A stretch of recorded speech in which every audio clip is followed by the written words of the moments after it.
합니다. 오늘은 히브리서 11장 29절 말씀을 통하여 있는 말씀 구절 그대로 믿음으로 홍해를 이라는 제목으로 말씀을 전하고자 합니다. 다시 한번 29절을 제가 읽고 말씀을 드리려고 합니다. 믿음으로 그들은 홍해를 마른 땅을 건너듯 건넜으나 이집트 사람들은 그것을 시도하다가 물에 빠져 죽었고 라고 말씀하고 있습니다. 홍해를 건넌 사건, 놀랍죠? 모르는 사람이 거기 없을 것입니다. 대부분의 불신자들도요, 이 모세란 이름을 들을 때면 자연스럽게 무엇이 떠오르겠습니까? 홍해, 바다가 갈라졌다. 믿지도 않으면서 그걸 어떻게 알고.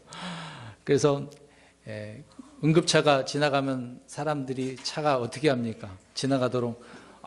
그래서 그것을 통해 사람들이 유튜브나 인터넷에 보면 모세의 기적이 일어났다고 참 믿지도 않으면서 그런 말들을 사용하죠. 모세가 행한 기적이 이것만은 아니잖아요.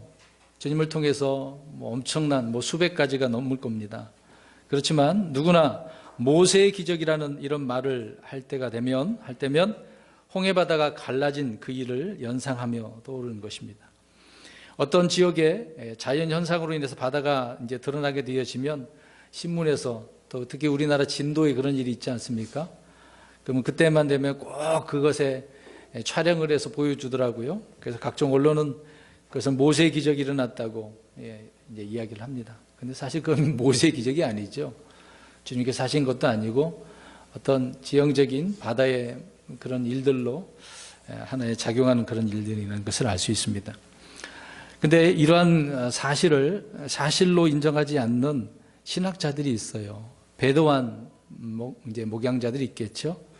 그래서 그런 배도한 자들의 강단에서는요, 이런 구약 성경은 이런 일들이 신화나 어떤 설화 정도로만 생각하고 있다는 겁니다. 그래서 이런 것들이 이제 신학의 정설로 되어져 있는 거죠. 믿지도 않고 꾸며낸 이야기라고 신화라고 아예 신학교에서 그렇게 가르치고 있다는 겁니다. 그런 가르침에 배운 신학교 졸업생들은 어떻게 했습니까? 목회 현장에서요. 성경을 그대로 믿지 않고 이건 신화야, 전설이야, 그렇게 가르친다는 겁니다. 그러니 이들에게 있어서 우리가 아까 부활 찬송도 불렀습니다만 부활이 믿어지겠습니까? 믿어지지 않죠. 그런 사람들이 강단에서 무슨 말씀을 전한다 할 수 있겠습니까? 주님의 말씀도 믿지 않고 그걸 믿으라고 말을 한다는 말 자체도 안 될 것이고, 그런 말을 할 수 없으니까 다른 말로 이제 설교 시간을 다 때우겠죠. 예화나 감명 깊은 어떤 유명한 명언집이나 누가 말을 이렇게 했더라, 그래서 우리가 한번 이렇게 살아보자. 전혀 이제 성경과 근거가 없고 관계도 없는 것들로 예배당 안에서 강대상에서 그렇게 선포되고 있는 거죠. 모세와 이스라엘 백성들이 홍해를 건넌 것이 아니라고 한다면 그들 말대로 신약 성경의 기록은 아무 의미가 없어요. 신약이 필요 없는 내용 아니겠습니까? 우리는 이 시간 믿음으로 홍해를 마른 땅을 건너듯 한 그들의 믿음을 본받기를 원합니다. 오늘 이 기사는 진실한 믿음의 능력이 얼마나 큰 것인가 라는 것을 말해주고 있습니다. 또 성도들이 믿을 때 하나님의 권능이 얼마나 그렇게 크게 드러났는지를 말해주고 있는 거죠. 대부분의 목회자들과 성도들은 감당할 수 없는 어려움과 난관에 봉착하게 되어지면 대부분 이 구절을 많이 떠오르고 암송하고 의지를 합니다. 그 말씀 그대로 한번 읽어보시면 믿음으로 그들은 홍해를 마른 땅을 건너듯 건넜다라고 이야기하고 있죠. 그래, 믿음으로 가야지. 이 어려운 난관을 믿음으로 이겨내야지. 그렇게 생각한단 말입니다. 그래서 이런 말씀으로 위로를 받죠. 홍해 앞에선 이스라엘에게 바다를 갈라서 그 속을 걷게 하신 하나님의 권능과 은혜, 인도하심을 생각을 할 때 절로 믿음이 생기는 까닭이겠죠. 감당할 수 없는 그런 시험은 없다. 또 하나님 앞에 있는 바다 속으로도 가게 하신다. 뭐 그런 말들을 하게 될 것입니다. 그렇게 이제 선포들을 하는 거죠. 이집트에서 유월절을 지키고 어린 양의 피를 통해서 구원받은 이스라엘은요, 모세의 인도를 통해 약속의 땅으로 가고 있는 것입니다. 그렇다고 한다면 이들에게 필요한 것이 무엇인가? 이제 약속의 땅으로 가려면 그 과정을 건너야 되잖아요. 그럼 과거에 이집트에서 있었던 것들을 어떻게 해야만 하느냐, 그 얘기를 하고 있는 겁니다. 예, 세상이라고 하는 저 이집트를, 세상의 것들을 버리고 단절하고 아예 쳐다보지도 말아야 되는 거잖아요. 그러나 그들은 이제 그 상황의 입장에서 한번 생각해 보시기 바랍니다. 파라오는 여전히 이스라엘 백성들을 어떻게 하고 있습니까? 예, 다시 데려가려고 뒤쫓아오고 있습니다. 다시 종으로 삼으려고 하고 있는 거죠. 이것을 생각해 보면 세상은 결코 성도들이 믿음의 길을 평안하게 가도록 구경만 하고 있지 않다는 거죠. 떠나서 잘 된다고 심리도 못 가서 발병난 당하면서 쫓아와서 데려가려고 한다, 그 얘기죠. 십자가의 죽음과 피를 통해서 구원받은 성도들은요, 반드시 세상을 못 받고 세상에 못 박히는 그런 단절이 있어야 함을 우리가 여기서 영적으로 교훈을 얻는 것이죠. 그래서 바울은 홍해를 마른 땅처럼 걸어간 이들을 향해 이렇게 말을 하고 있는 겁니다. 우리 다른 구절을 한번 살펴보겠습니다. 성경 찾아보겠습니다. 고린도전서 10장 1절 2절을 보겠습니다. 여기에서 사도 바울은 뭐라고 그들에게 이야기하는지 보겠습니다. 고린도전서 10장 1절 2절 시작. 또한 형제들아, 나는 이것을 너희가 이를 원치 아니하노니 곧 우리 조상들이 다 구름 아래에 있고 모두 바다를 지나가며 모두가 구름과 바다 속에서 모세에게 침례를 받고, 아멘. 그 과정을 침례받은 거라고. 그들은 이제 민족적으로 침례받은 거죠. 저 세상이라고 하는 것에서 구원을 하려면 이렇게 죽었다 살아야 함을 이런 침례로 사도 바울은 표현을 해주고 있는 것입니다. 이스라엘은 홍해를 건너며 실로 죽음을 경험한 것이기 때문에 그러는 거죠. 믿음으로 사는 이들이 십자가에서 이렇게 우리 자신의 자아의 죽음을 철저히 경험해야 함을 여기서도 우리가 생각해 볼 수가 있는 것입니다.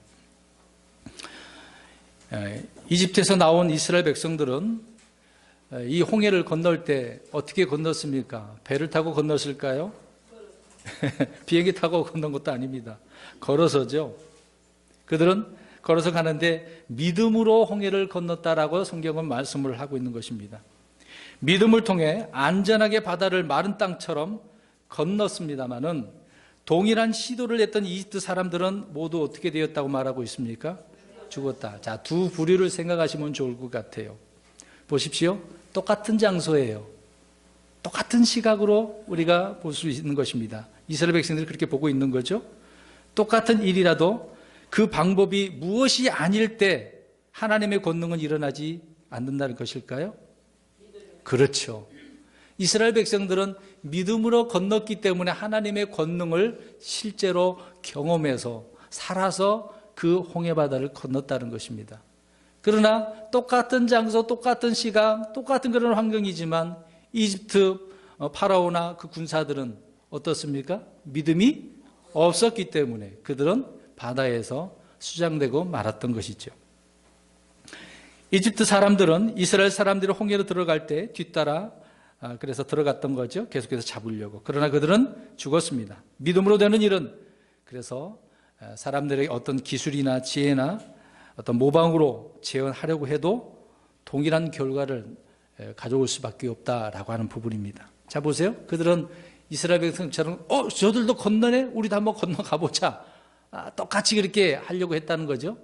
그들에게 무엇이 없었다는 겁니까? 문제는 믿음이 없었다는 거죠. 자, 이것을 한번 생각하시고 계속해서 말씀을 들으시기 바랍니다. 때로 성도들 가운데도요, 이것을 우리가 이제 생각해 볼 때 남의 간증이나 전해 들은 이야기가 있을 거 아닙니까? 저분이 저랬더라. 그랬어? 그러면 어떻게 생각할까요? 나도 한번 그렇게 해봐야지. 남의 믿음을 지금 어떻게 해보려고 하는 거예요? 따라가려고, 흉내내보려고 한다는 거죠. 그럴 때 원하는 결과가 주어지겠습니까? 그러진 않겠죠. 오히려 안 되면은 투덜대고 불평을 하죠. 그 사람은 믿음으로 한 게 아니거든요. 그냥 따라서 한번 해봤을 뿐이라는 겁니다. 누군가 이렇게 해서 성공했더라. 오늘날 많은 기독교계에 그런 말들이 강대상에서 선포되고 있지 않습니까? 그래서 특히 이제 물론 이제 헌금 이야기지만 11조 얘기가 그렇잖아요. 미국에 누구예요? 누구 사람 항상 얘기합니까? 11조 얘기하면 록펠러. 야, 그 사람은 11조를 철저히 했더니 갑부가 되었더라. 결국은 그 내용이 어떻게 하자는 겁니까? 11조 잘하면 부자 된다. 그 원리잖아요. 그러니까 따라해 보려고 하는 거 아닙니까? 남의 믿음을 따라해 보려고 한다면 안 된다는 얘기죠. 성도 여러분, 강조하고 싶은 것이 무엇이냐면 믿음은 모방이 아니라는 겁니다. 모방이 아니에요. 남의 믿음을 따라서 하지 말란 이야기입니다. 믿음은 꾸미는 어떤 가장이 아니에요. 어떤 가면 무도회처럼 그렇게 거짓으로 가장하는 것이 아닙니다. 믿음은 먼저 하나님의 말씀을 듣고 그 말씀에 순종할 때 결과와 열매를 얻을 수 있고 누릴 수 있다는 것입니다. 그러나 남이 하는 것을 따라해도 똑같은 결과를 얻을 수 없는 거죠. 우리 믿음의 사람, 성경대로 믿는 사람들은요, 내가 그 주님의 말씀을 믿고 내가 순종해야 되는 겁니다. 오늘 29절 앞에 부분을 잘 보시기 바랍니다. 믿음으로 그들은 홍해를 마른 땅을 건너듯 건넜으나. 근데 이 구절을 읽으면 좀 아이러니하지 않습니까? 사실 모세라고 나와야 되잖아요. 믿음으로 모세는 그렇게 말을 해야 되는데 믿음으로 어떻게 얘기하고 있습니까? 그럼 그들은 누구예요? 이스라엘이죠. 아니 이거 이상하지 않습니까? 우리가 생각하는 이스라엘은 어떤 사람들이에요? 믿음 없는 사람들이잖아요. 정말 계속해서 이집트로 돌아가려고 하는 그런 사람들인데 왜 지금 성경 히브리서 기자는 믿음으로 그들이라고 표현하고 있을까요? 우리 그러면 출애굽기 14장을 보시기 바랍니다. 출애굽기 14장 10절부터 12절 한번 보십시오. 자, 출애굽기 14장 저도 찾아서 같이 읽도록 하겠습니다. 출애굽기 14장 10절 찾으셨나요? 10절부터 12절 시작. 바로가 가까이 왔을 때 이스라엘 자손이 눈을 드니 보라, 이집트 사람들이 자기들의 뒤를 따라 행진하더라. 이에 이스라엘 자손이 심히 두려워하여 주께 부르짖었으며 그들이 이집트에 무덤이 없어서 당신이 우리를 데리고 나와 광야에서 죽게 하느냐? 어찌하여 당신이 우리를 이집트에서 끌고 나와 이같이 우리를 대하느냐? 우리가 이집트에서 당신에게 구한 말이 이것이 아니더냐? 이르기를 우리를 내버려 두라. 우리가 이집트 사람들을 섬기리라 하였노라. 우리가 이집트 사람들을 섬기는 것이 광야에서 죽는 것보다 나았으리라 하니라. 아멘. 얼마나 믿음 없는 소리를 합니까? 지금 홍해바다를 건너려고 하고 있는데 군사들을 보고서 무서워서 벌벌 떨고 우리 이집트에서 이렇게 이집트를 섬기려고 했는데 왜 데려와가지고 여기서 죽이게 만들려고 하느냐. 불평, 원망을 쏟아내고 있는 거죠. 아무튼 이들은 믿음은 고사하고 두려움에 벌벌벌 떨고 있는 그런 내용을 볼 수 있습니다. 그래서 모세를 향하여 불평을 했고 이집트로 돌아가겠다고 하고 있는 내용인 거죠. 여러분 이런 상황이 이런데 근데 오늘 히브리서에는 뭐라고 이야기하고 있어요? 믿음으로? 이거 이상하지 않습니까 여러분? 이런 사람들이 왜 믿음으로 건넜다고 이야기하고 있어요? 모순구절처럼 보이고 있습니다. 이스라엘 사람들은 분명히 불식 가운데 있었죠. 모세는 출애굽한 이스라엘 백성들의 믿음 없음을 잘 알고 있었습니다. 그 구절도 한번 보겠습니다. 신명기 32장 20절 하반절만 한번 보세요. 이는서부터 신명기 32장 20절 신명기 32장 20절을 보세요. 이거 모세도 알았어요. 32장 20절 하반절 이는서부터 시작. 이는 그들이 심히 거역하는 세대여 믿음이 없는 자녀들이기 때문이라. 모세도 이렇게 말씀을 하고 있네요. 이 읽은 그 말씀대로 주님 말씀대로 전혀 믿음이 없다는 사실을 모세가 날마다 체험하고 있었다는 거죠. 그런데 왜 성경은 믿음으로 그들은이라고 이렇게 이야기를 하고 있을까요? 보세요. 그들은 홍해가 갈라지는 순간까지 믿음이 없었습니다. 그건 틀림없는 사실이에요. 모세를 통해 하나님께서 홍해를 가르시고 앞으로 나아가게 했을 때 거부하지 않고 홍해 속으로 발을 내디뎠고 바다를 건넜습니다. 자, 그것은 오늘 히브리서에 말하고 있는 것처럼 믿음으로. 건너기 전까지는 믿음이 없었어요. 근데 걸어 들어가면서부터 계속해서 이 믿음이 생긴 거죠. 그래서 믿음으로. 자, 이렇게 앞으로 나아가게 했을 때 그들은 믿음이 있었다는 것을 알 수가 있습니다. 그들은 모두 믿음으로 그래서 건너갔다고 오늘 히브리서 기자가 말을 하고 있는 거죠. 그런데 히브리서 기자는 홍해 앞에서의 불신과 불평을 기록하지 않고 있다는 겁니다. 이미 출애굽기에는 신랄하게 다 설명을 하고 있는데 히브리서에는 일부러 그걸 기록할 필요가 없다는 거죠. 다만 그들이 바닷속으로 들어간 사건에 대해서만 히브리서 기자는 믿음으로라고 말하고 있다는 것입니다. 그럼 보세요. 믿음이 없다면 감히 두려워서 바닷속으로 어떻게 들어갈 수 있습니까? 우리 성도 여러분 들어가서 걸어가라고 가겠습니까? 어떻게 되시겠어요? 그냥 죽어요. 들어가면. 수영 잘해도 수영 안 하고 그냥 걷는다고 생각해 보세요. 그냥 죽는 겁니다.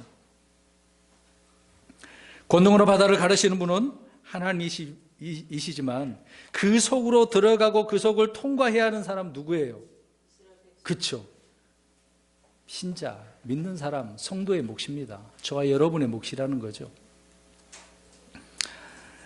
근데 장면을 잘 보시기 바랍니다. 양쪽에 거대한 물벽이 서해져 있는 거죠. 그래서 그 속을 통과하는 것은 불속을 통과하는 만큼 두려운 일입니다. 엄청난 떨림이 있겠죠. 그렇다면 잠시 전까지 믿음이 전혀 없던 이들이 어떻게 그 두려운 홍해를 건널 수가 있겠냐 이 말이에요. 떠밀려서 가는 그런 건 아닌 것으로 보입니다. 그런데 그 무리 가운데 믿음의 사람들이 있었음을 알 수가 있습니다. 거기에는 그들을 인도하는 누가 있습니까? 모세가 있고 모세와 함께 일을 하는 아론과 그 누이 미리암도 있고요. 거기다 모세 후계자가 될 사람 또 누가 있습니까? 또 여호수아와 같이 일을 했던 사람 누가 있습니까? 갈렙이 있죠. 그런 사람들과 같은 무리들이 거기 있었기 때문에 그들은 발을 내딛고 앞서 나갈 때 용기를 얻어서 모든 사람들이 뒤를 따라 갈 수 있었던 거죠. 믿음을 지닌 사람들과 동행하거나 그 뒤를 따를 때 모든 사람들이 동일한 구원을 얻게 됐던 거죠. 이스라엘 백성들은 이집트에서 또 그 물에서 구원을 받게 되어진 것입니다. 죽음에서 구원받게 된 거죠. 자, 이 구원이라는 용어를 이해해야 됩니다. 흔히 지금 우리가 구원받으라고 할 때 혼이 지옥으로부터 구원받는 것을 우리는 이야기하는 거죠. 대부분 성경은 기근에서도 구원이 있고 질병에서도 구원이 있고 오늘 이런 이집트에서 구원이 있는 것입니다. 이스라엘 백성들은 그런 구원이죠. 이해하시라는 차원에서 말씀드린 겁니다. 그럼 우리 한번 생각해 보겠습니다. 창세기서 보면은 소돔과 고모라를 생각해 보세요. 그것은 어떤 지역이었습니까? 하나님께서 이미 멸망하기로 그렇게 작정된 결심된 그런 상태입니다. 근데 아브라함을 통하여 하나님께서 처음에 몇 명이 있어야 된다고 합니까? 50명. 그 다음에 쭉 안 될 것 같아. 아무리 봐도 아브라함이 볼 때는 안 될 것 같단 말입니다. 몇 명까지 내려갔어요? 10명. 근데 가서 보니까 몇 사람이 있어요? 한 명. 이제 롯은 가족들이 있었습니다만 롯은 의인이라고 성경 그렇게 말하고 있기 때문에요. 10명이 없어요. 그러니까 이제 멸망당할 수밖에 없는 것입니다. 사도행전을 보면 바울을 호송하던 배가 있었죠. 바울이 이제 로마로 호송되고 있지 않습니까? 근데 가는 도중에 큰 태풍을 만나죠. 유라쿨로돈이라고 하는, 유라굴로라고 하죠. 옛날 성경에는. 이런 태풍이 이제 있게 됐습니다. 근데 그 배에는 176명이 탈고 있어요. 너무 심각하니까 이제 다 뭐라고 이야기할까요? 포기해버렸어요. 구원받으리라는 희망마저 다 사라졌다고 사도행전 27장 20절에 기록을 하고 있거든요. 그래서 모든 사람들이 우리 끝났어. 우리 이렇게 하다 이제 다 죽는 거야. 포기하고 있었습니다. 그런데 바울은 뭐라고 합니까? 우리 사도행전 가서 읽어보겠습니다. 27장 25절. 믿음의 사람이 얼마나 중요한데요. 그 한 사람으로 인해서 사람들이 살아나지 않습니까? 27장 25절, 사도행전 27장 25절 보겠습니다. 시작.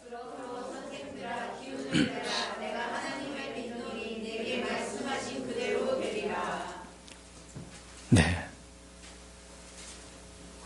내게 말씀하신 그대로 난 하나님 믿어.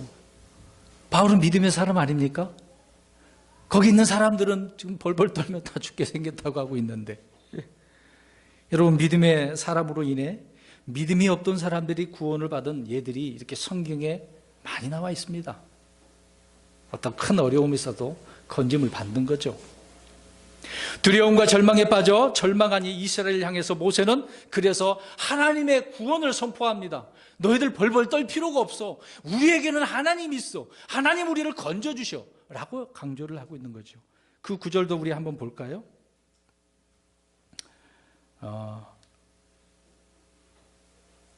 좀 이따 자꾸 시편 43편 2절을 한번 먼저 보십시오. 자, 모세는 백성들의 눈에는 뒤쫓아오는 그 파라오와 군대만 보이고 있었던 거죠. 그렇지만 모세는 권능의 하나님, 그들을 멸하고 홍해를 건너게 하시는 구원의 하나님이 보였던 것입니다. 근데 이스라엘 사람들은 홍해가 절망의 바다로 이렇게 보였던 것이죠. 그러나 그 절망의 바다가 아니라 오히려 이것은 구원의 바다야. 하나님의 능력이 보였다는 사실입니다. 시편 43편 2절 시작.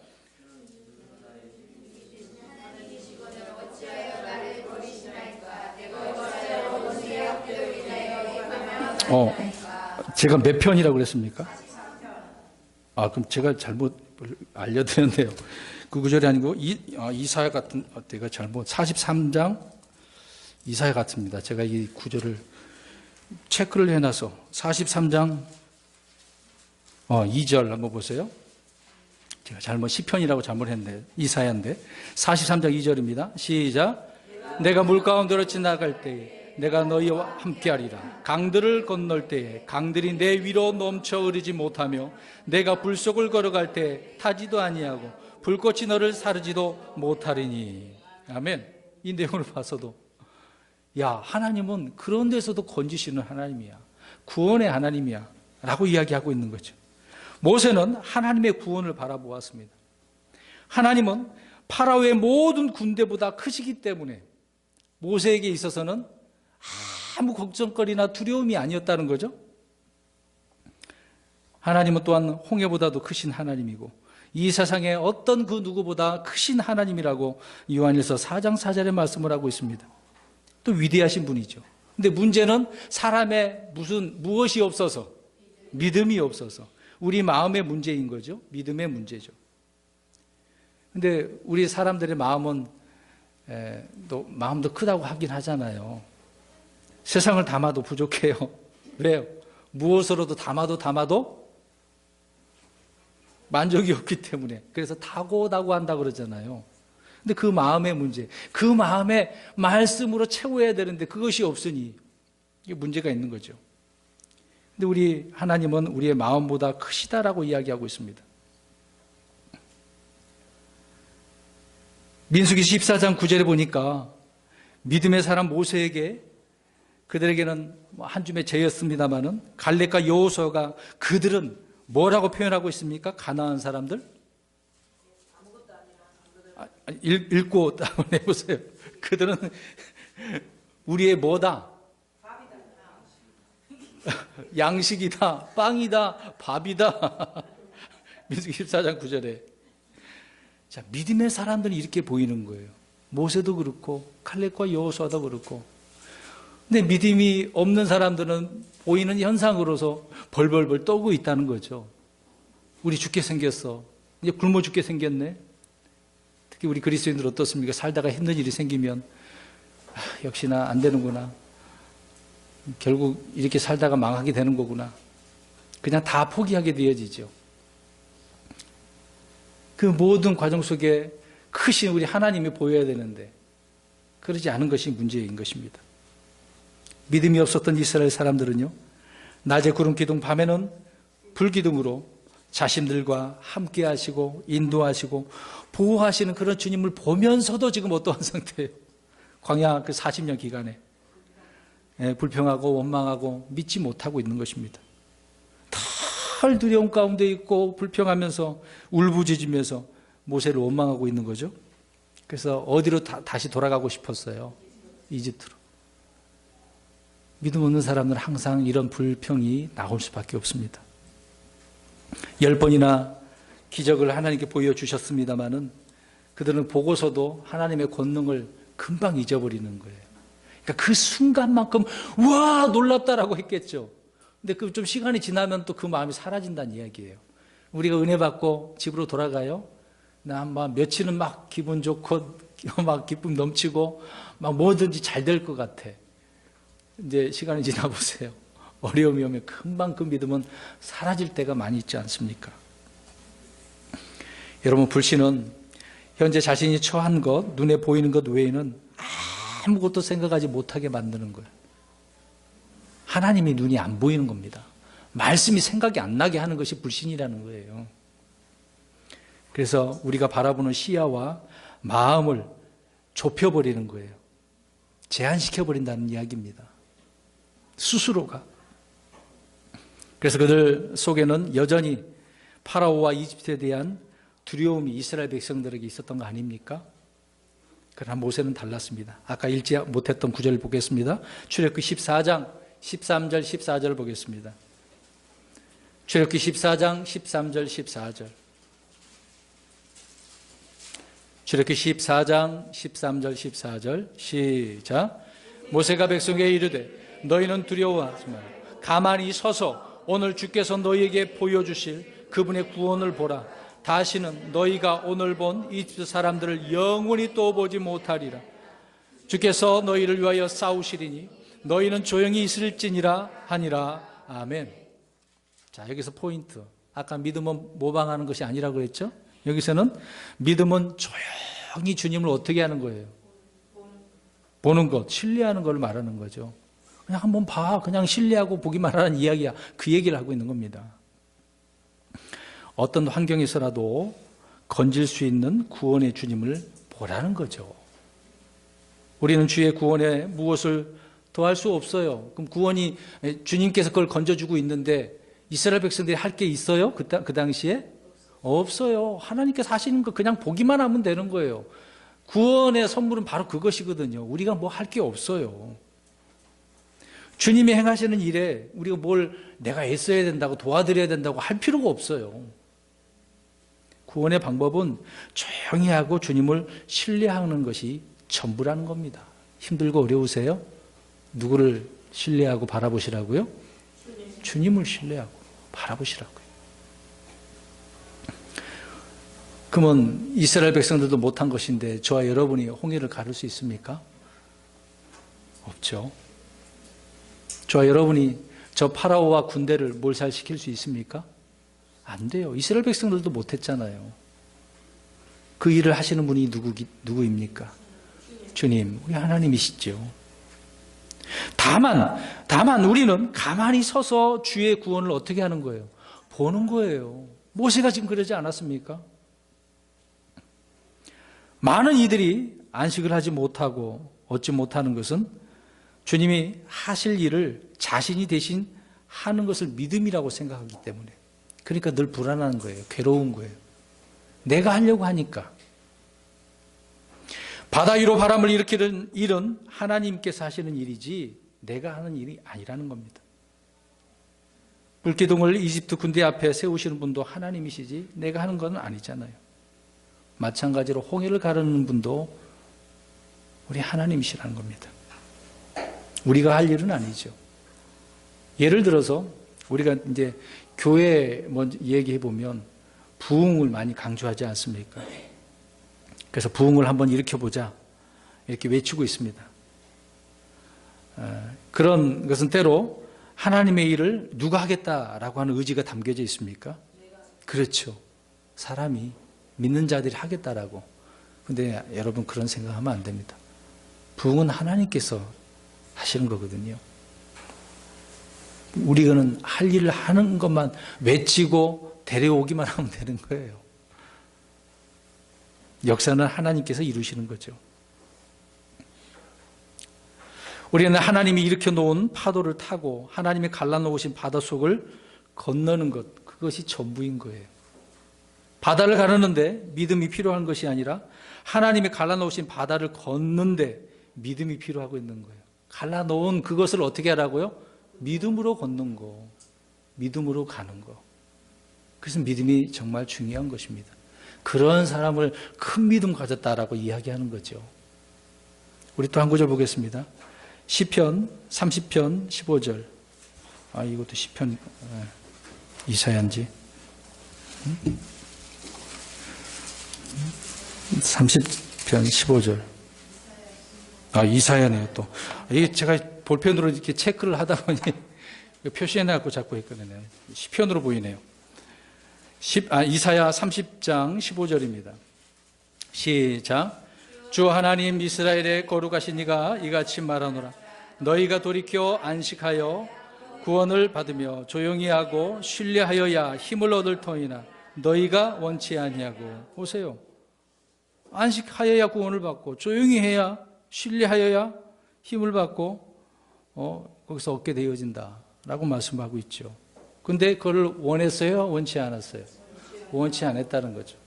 그런 것도 원치 않았다고 이야기하고 있습니다. 구원은 노력과 행위로 얻는 것이 아니라는 것을 알 수가 있겠죠. 우리의 땀과 어떤 수고가 더해져야 하는 것이 아니라는 것을 말하고 있는 겁니다. 금방 읽은 구절대로 돌이켜서 안식하고 조용히 하고 신뢰하는 것이 전부다라고 말씀하고 있는 거죠. 그래서 구원은 언제나 믿음을 통해 얻는 은혜의 선물임을 설명해 주고 있는 거죠. 자, 다시 오늘 본문의 29절을 보십시오. 히브리서 11장 29절. 믿음으로 그들은 홍해를 마른 땅을 건너듯 건넜으나라고 말하고 있습니다. 출애굽한 이스라엘은 그들의 믿음의 여정, 순례의 길을 걷고 있어요. 모세의 인도를 받아서 평탄하게 약속의 땅으로 들어가면 그만입니다. 그러나 출애굽의 그 기쁨도 잠깐이죠. 그들에게 금방 홍해라는 이런 거대한 장애물을 만났다는 사실입니다. 이스라엘 자손이 이집트의 라암셋을 출발했을 때 아이들 외에 걷는 남자가 얼마나 됐다고 그랬어요? 그렇죠, 60만. 장정만이에요, 장정만.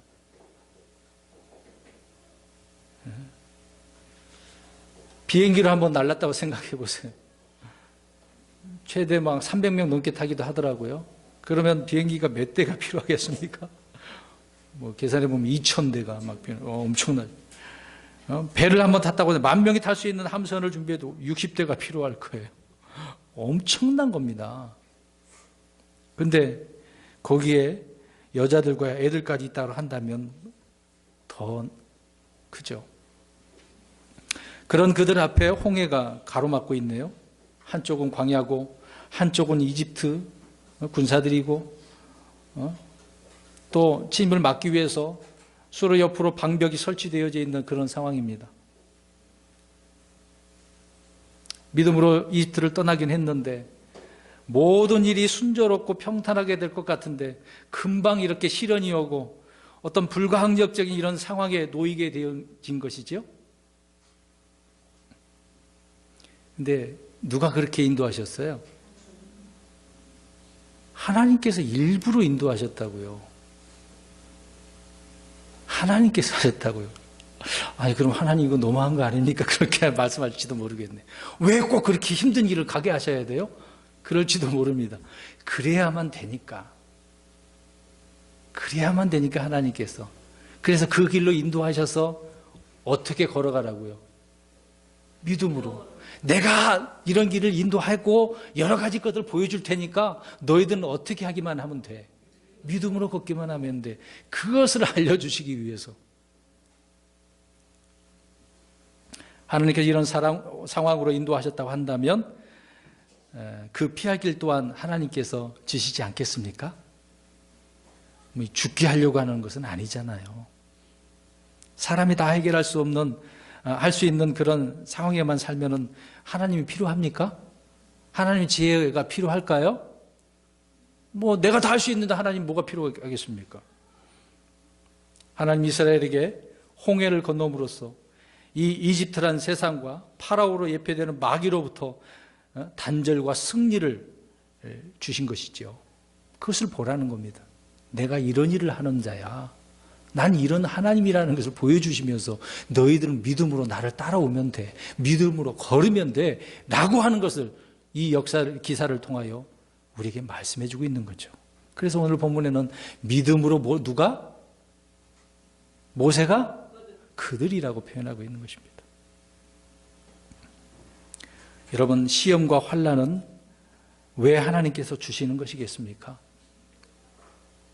불평하면 안 됩니다. 피하려고 해서는 안 됩니다. 믿음을 단련하기 위해서인 거죠. 우리들의 안에 있는 불순물들을 다 어떻게 하기 위해서? 제거하기 위해서. 또 그런 상황 가운데 하나님을 신뢰하기 위해서. 그래서 우리는 그런 힘들고 어렵지만 인내와 체험이 있는 거죠. 거기에서 무엇을 낳게 한다고 로마서 5장에 말하고 있습니까? 인내는 체험은 소망을. 그런 데서 소망이 생기는 거거든요. 우리로 하여금 하나님의 구원을 보고 하나님의 영광을 드러내게 하시기 위함이라는 것을 우리는 알 수 있습니다. 그 다음에 오늘 본문의 11장 29절 후반부를 보십시오. 이집트 사람들은 그것을 시도하다가 어떻게 했어요? 물에 빠져 죽었습니다. 그들도 역시 시도를 한 거죠. 우리도 한번 건너가 보자. 계속해서 그게 바다가 벽을 이뤄서 자기들이 건너갈 수 있을 동안에 그렇게 될 줄 알았던 거겠죠. 근데 그냥 구경만 하고 있었으면 그들은 죽었을 거예요? 안 죽었을까요? 상황은 그렇죠. 안 죽을 수밖에 없었겠죠. 근데 죽었어요. 시도하다가. 그들은 이스라엘 잡겠다고 하는 그런 욕망에 이끌려서 바닷속으로 들어간 것이죠. 이들이 이집트인이라는 이유로 죽었겠습니까?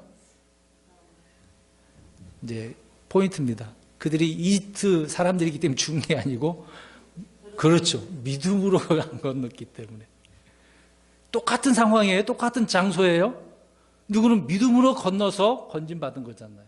근데 이들은 믿음으로 하지 않았기 때문에 거기에서 죽는 거다. 그 얘기입니다. 이집트는 이스라엘 사내 아이들을 물에 던져서 죽게 했죠. 모세 태어날 때 많이 죽이지 않았습니까? 그런 이유로 하나님께서 심판하신 일부분이라는 것을 알 수가 있습니다. 그러니 이스라엘 구원한 하나님의 방법이 이집트에게는 심판, 죽음의, 멸망의 방법이 되었던 것입니다. 똑같은 건데 어떤 사건을 통해서 누구는 살아나고 누구는 죽는 이유가 이 구원의 방법이죠. 하나님께서 말씀하시는 방법입니다. 이는 모든 영적 진리에서도 동일하게 적용되고 있는 거죠. 예수 그리스도가 우리에게는 생명이시지만은 다른 사람들에게, 불신자들에게는 사망이죠. 왜? 예수님 믿으면 구원받고 안 믿으면 죽는 것이니까. 지옥 가고 나중에 불로서 들어가는 거니까. 심판받는 것이니까요. 또 저와 여러분에게 그리스도의 십자가는 성도들에게 구원의 증표이지만 불신자들에게는 이제 멸망의 증표가 되겠죠. 똑같은 사건인데요. 여기서 우리가 배울 교훈이 있습니다. 첫 번째로 믿음의 길은 주님이 함께 하신다는 거죠. 자, 이런 내용들을 우리가 살펴볼 때 믿음의 길은, 믿음의 여정은 누가 함께 하신다? 주님이 함께 하신다. 이거 별거 아닌 것처럼 들으시면 안 됩니다. 우리 살아가는 믿고 난 그 이후로 계속해서 주님 우리와 어떻게 하시고 계신다고요? 근데 왜 함께 안 하는 것처럼 생각하고 있습니까? 왜 하나님 난 안 도와주고 계셔요? 왜 믿음 없는 연약한 마음과 그 말들을 하냐 이 말이지요. 이스라엘은 자신들이 홀로 출발하는 것 같아도 하나님이 그들 앞에 늘 서 계시고 앞서가셔서 싸우시고 앞서가시면서 모든 일을 준비해 놓고 계시잖아요. 그래서 성경은 계속해서 이러한 사실들을 말해주고 있습니다. 우리 성경 또 보겠습니다. 신명기 1장 30절 보세요. 그리고 3장 22절 보겠습니다. 신명기 1장 30절. 신명기서는 모세가 가나안 땅에 이제 들어가기 전에 이스라엘 백성을 불러넣고 과거 있었던 일을 다 브리핑하죠. 그 내용입니다. 자, 1장 30절 시작. 너희보다 앞서 가시는 주 너희 하나님께서 이집트에서 너희를 위하여 너희 눈앞에서 행하신 모든 것에 따라 친히 너희를 위하여 싸우시리라. 앞서 가시면서 싸우신 주님이라고 말하고 있네요. 3장 22절 시작. 너희는 그들을 두려워하지 말라. 주 너희 하나님 그분께서 너희를 위하여 싸우시리라 하였노라. 아니, 하나님께서 함께 하시며 싸우시겠다는데 왜 두려워하고 있냐고요. 너희들은 싸울 필요가 없어. 누가 싸워주신다고요? 하나님이. 근데 이스라엘 백성들은 모세가 이런 말을 하는데도 계속해서 불안하는 거죠. 결과가 드러나기 전까지. 이스라엘은 자신들의 강력한 방패이시고 전사이신 하나님을 의식하지 못하지만 하나님께서 그들 편에 서 계셨고 그들을 위해 싸우고 계심을 우리는 알 수 있습니다. 우리가 이것을 생각해 보면 우리의 삶에서도 마찬가지 아닐까요? 믿음의 삶을 시작한 성도들에게 닥친 그 어려움은 모두 주님께서 함께 하시고 계시는 가운데 있는 것들이죠. 모든 것들이 다 주님의 통제 아래 있어요. 여러분, 홍해를 건널 수 없다라고 한다면 다시 이집트로 끌려가서 무엇을 해야 됩니까? 노예, 종살이로 살아야 돼요. 하나님의 백성들은 자신이 원하지 않고 의도하지도 않고 계획하지도 않은 그런 일들 앞으로 인도함을 받을 때가 있습니다. 갑자기 이런 일이 왜 생기는 거야? 나 열심히 믿음 생활 하고 있는데 왜 이런 일이 있지? 그런 일이 생길 수도 있어요.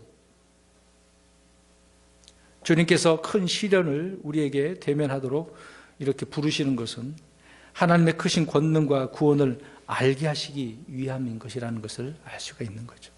그것을 보시라는 이야기입니다. 이스라엘 백성들은 하나님의 명령에 따라 이집트를 떠났고 하나님이 인도하시는 대로 길을 갔습니다마는 그 앞에는 이렇게 홍해가 있었던 것입니다. 홍해 앞으로 인도하시는 분이 마귀였을까요? 하나님이셨던 거죠.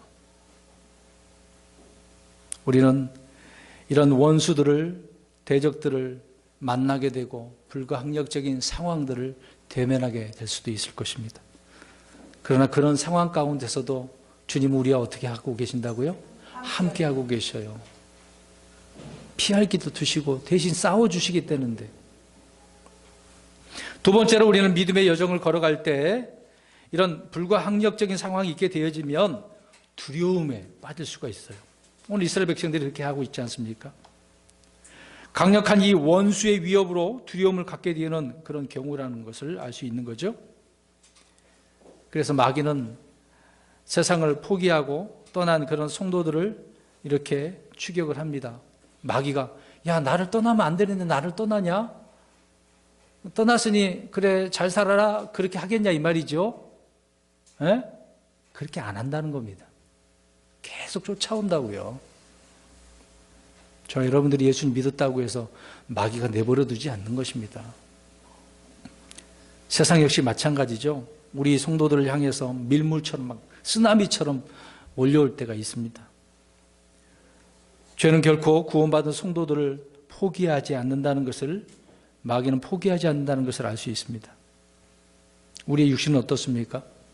기쁨과 성령이 충만한 것 같다가도 어느새 내 속에 육신적인 나의 법, 육신적인 일들이 많이 드러나죠. 그래서 죄의 법 속으로 자꾸 이끌어가는 거예요. 안 되는데 내 속에서 성령님을 통해서 야, 이건 죄야. 이건 하나님 앞에 영광이 안 돼. 그러고 있는데 나는 육신이 어떻게 하고 있다고요? 그냥 가고 있어. 그냥 이렇게 가고 있는 거예요. 그런 적 있지 않으십니까? 아닌 것 같은데 그러면서 몸이 자꾸 가고 있어요. 거기에 사탄은 이렇게 성도들을 추격해서 그들을 다시 잡아가려고 하고 있다는 겁니다. 그래서 베드로전서 5장 8절에 울부짖는 사자처럼 어떻게 하고 있어요? 삼킬 자를 찾아다니고 있는 거예요. 오늘은 누구를 삼킬까? 오늘 여기 계신 분들 중에 누구를 삼킬까? 네, 그런 것입니다. 그러나 주님은 세상보다 크시고 내 마음보다 크다는 사실을 우리는 기억해야 되겠죠. 크신 우리 주님이 계시는데 두려움에 빠질 수도 있지만 누가 계시다고요? 우리 주님이 계시니까. 세 번째로 우리는 믿음의 여정을 갈 때는 연약한 마음으로 고통을 받아요. 마음이 연약해질 수 있단 말입니다. 믿음이 없을 때 우리는 조그만 물소리도 어떻게 들릴까요? 크게 들려요. 이게 무슨 소리야? 강아지 키워보시면 알 겁니다. 일부러 조그만 바스락 소리 나고 손으로 쿵 때려보면 깜짝 놀라거든요. 평소에 듣는 소리와 다르면 금방 놀래요. 그래서 늘 두려움과 불평을 일삼게 되어지는 거죠. 믿음이 있을 때는 아무 문제가 되지 않는 것들이 믿음이 없을 때는 그 문제가 큰 문제로 다가오게 되어지는 겁니다. 그래서 우리는 날마다 성장해야 돼요. 담대하고 강한 믿음의 소유자들이 되기 위해서 열심히 성경을 읽고 기도하시고 주님과 함께 걷는 삶이 되어져야 하는 것입니다. 또 네 번째로 우리는 위기 속에서 믿음으로 대처하는 방법을 배워야 합니다. 자, 그런 상황이 왔어.